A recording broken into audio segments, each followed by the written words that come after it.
What is up, YouTube? Jonny B here again today, and we are back with the Fiesta. And in this video, we're gonna be installing a turbo. So this is a Garrett GTX 2860R. It's the Gen 2. It looks beautiful. I love how like the Garrett, you know, the brand kind of like pops out. My turbo is also Garrett on the FRS, and it doesn't look as nice. And then obviously this has much nicer design. The actual fins inside are made out of aluminum, so they're like billet aluminum, and it just makes the turbo be like more efficient, spool quicker and everything. So with this turbo is what we're gonna try to reach our power goals of like close to 400 or maybe even 400, and probably have it like normally at like around 300. But with this turbo, this is what's gonna make it possible to get to that power figure that we want to get to. So now let's go ahead and try to install it.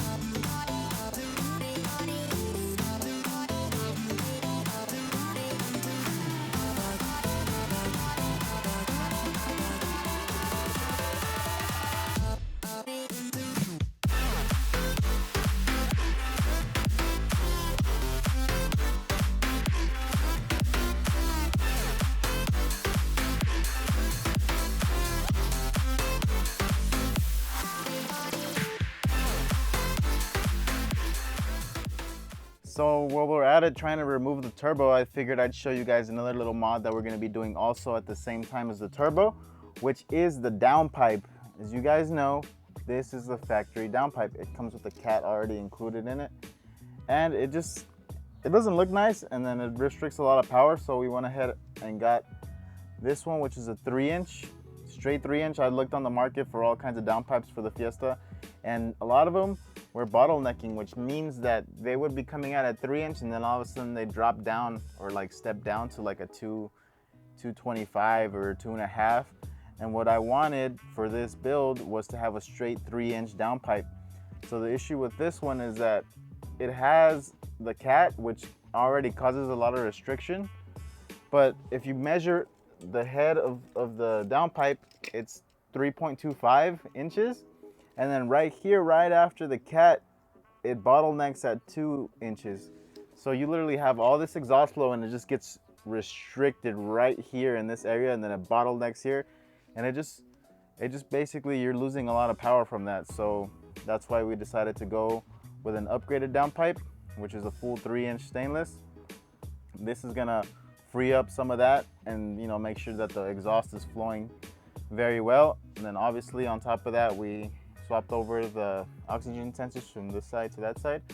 I'm gonna be using a vibrant little piece here that's gonna help, you know, extend that out, so that way the check engine light doesn't turn on.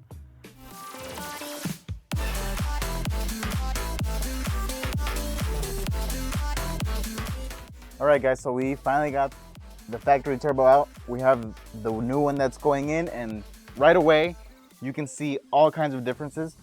Cool thing about the factory one is that it's a Borg-Warner turbo, which is very high quality, so I'm guessing that's why they went with that. Garrett's also very high quality. This is the GTX one, so it comes dual ball bearing. It's also water and oil cooled, just like the factory one.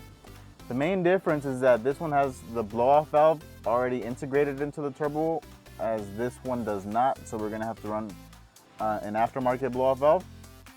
And then a cool thing to note is that it has the same connection to the factory manifold, or if you want to run an aftermarket one, you can run a V-band. So this is kind of like a little adapter piece, which is V-banded on to hold the turbo, or if you want to run an aftermarket header, you can. The flange back here to go to the downpipe is exactly the same size, so that's good. But right away you can notice that the actual turbo itself, this is like the hot side, you see a little snail, and here you can't really see it because it's covered by a bunch of stuff, but it's so tiny, and you compare it to the one on the Garrett, and it's just much more bigger, you know, much bigger. It's gonna be such a big difference because of the size of the turbo. So if that thing is making, you know, that amount of torque and that amount of power from factory, obviously you can do little mods and still run the factory turbo and make good power. Imagine with this turbo. So even though the GTX 2860R is not that big of a turbo, in comparison to the factory one, it's way bigger, and it's just gonna be that much more efficient and just gonna be an all-around better turbo. So we should at least be doubling the power that it makes from factory, because that turbo is literally half the size of this one easily.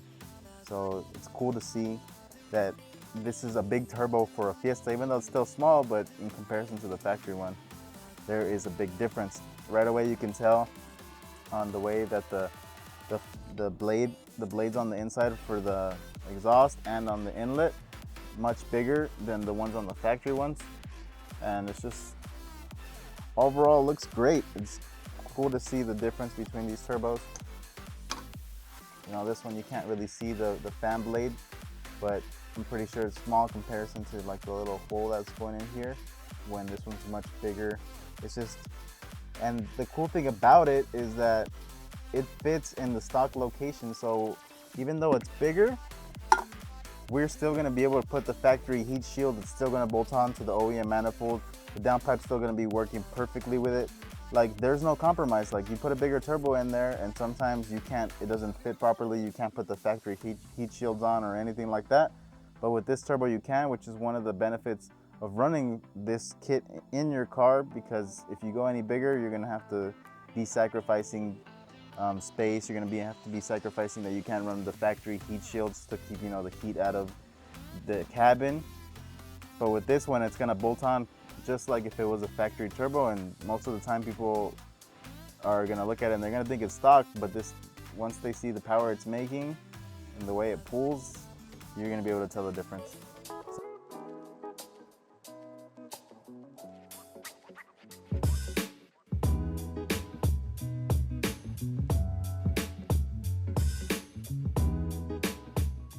All right, so another mod that we have is this motor mount right here. This is the rear motor mount. This is a very common issue that everybody has, to where they're not getting enough traction, or they're getting wheel hop or something similar to that. So it always gets replaced with a stiffer bushing one. So let's go ahead and remove this one.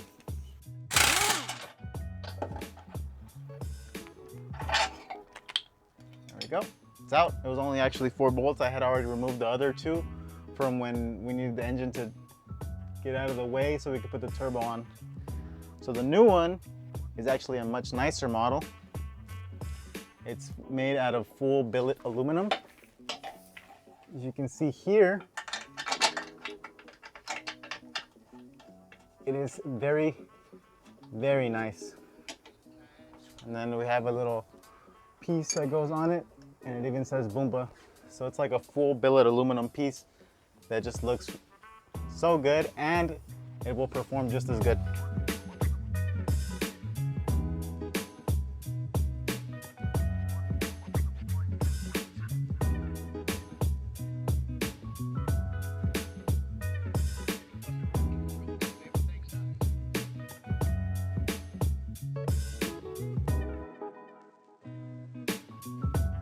All right, so now that we are done setting the turbocharger in place, you're getting the water lines and the oil lines all figured out, the next thing that we need to do is go ahead and set up our charge pipe. So there's one pipe that goes from the turbo to the intercooler, which came with the actual turbo kit, so that's good.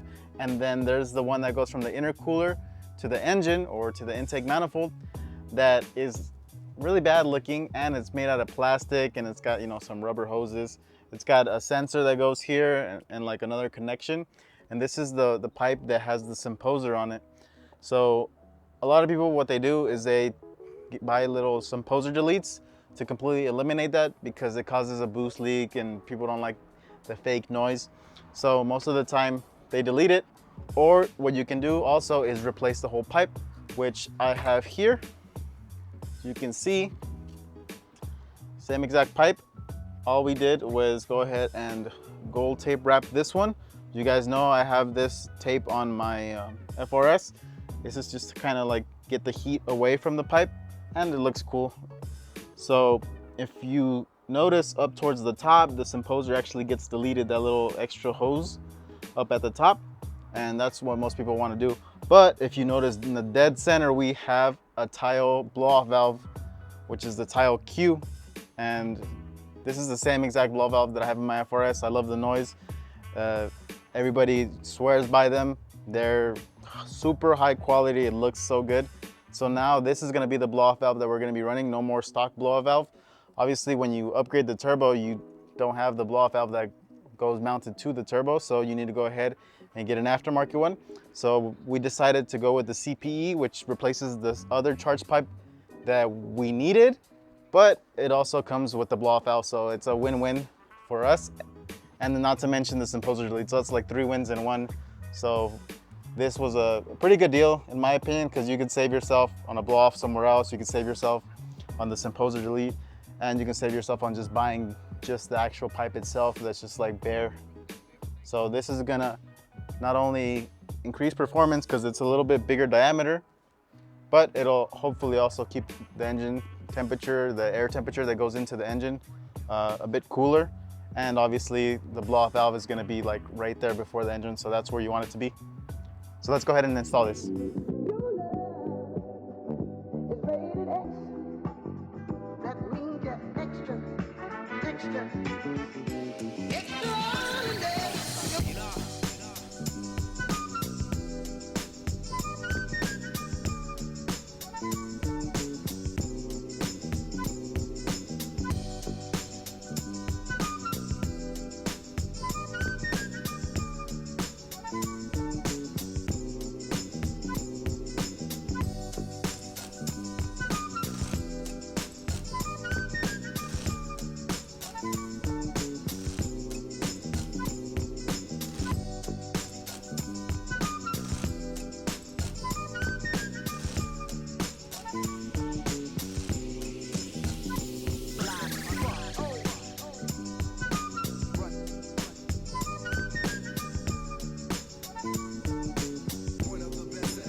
All right guys, so now we have the turbo basically completely installed. The only thing we're really waiting on right now is the intake, and since that was version 2 of the intake, it's getting built, you know, it was getting redesigned.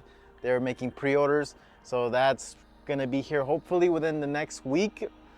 We've actually been waiting for it for about a month, but we wanted to have something new, something that wasn't out there, and something that you could really hear the turbo spool. Just like in the Evo, when I step on the gas, you can instantly hear when I'm stepping on it because you can hear the turbo just spooling, and we wanted to have a similar effect with the Fiesta. So we got an intake for that, that's special for it. So you guys will probably see that hopefully in the next video. Also, we installed all of the charge pipes. So we got the pipe that goes from the turbo to the intercooler, put that in. That one actually came with the turbo kit. And then the other one, which is the one that has the blow-off valve, that one goes from the intercooler to the intake. That got installed. Obviously, we wrapped it before. We went ahead and installed it just to make sure, you know, it gets that extra heat resistance. It looks good, but it also performs really good. That's what that gold tape is for. We were gonna try to install the downpipe, but it looks like we're out of time. It's getting a little dark out. Plus, we still have to wrap it, so that'll probably be in next video also. So downpipe, an intake, and probably some fueling options to be able to get more fuel in the Fiesta, because that's one thing that it lacks. With the current fuel setup, you can only reach up to like 300 horsepower to the wheels, and that's not what we're pushing for. We're pushing for much higher than that. So we needed to go with, you know, a fueling option. So either that be a fuel pump, which I don't think we're gonna need because the pump in this is pretty good, but we are gonna need more injectors because like in the FRS, I have direct injectors and I have port injectors. So the Fiesta only comes with direct injectors, but to give it that extra power, we're gonna need to add some port injectors. So that's a whole nother kit that needs to be installed. It's not cheap, but that's what we need to get our power levels. So hopefully by next video, those things will be here so we can install them. Hope you guys stay tuned. You know, the build is coming along rather quickly because we're getting parts in. We can do like 2-3 things at the same time, which is good. And they're all relatively right next to each other. So take one off, take off another. They're all like together, like the turbo. I had to take off the charge pipes anyways. So taking them off while taking off the turbo just enabled me to put on the aftermarket ones too. So make sure you guys subscribe, hit that notification bell. That way you guys know when the new video comes up. That way you guys are always in the loop and YouTube isn't hiding my videos from you guys. So if you guys are interested in, continuing seeing the Fiesta ST build, and then in the midst of that, I'm actually working on my FRS, coming up with like a nice little surprise for you guys. The car is gonna be different, we can say. Not in regards to looks, but into performance. But you guys are gonna have to stay tuned for that. So as always, you guys have a great day.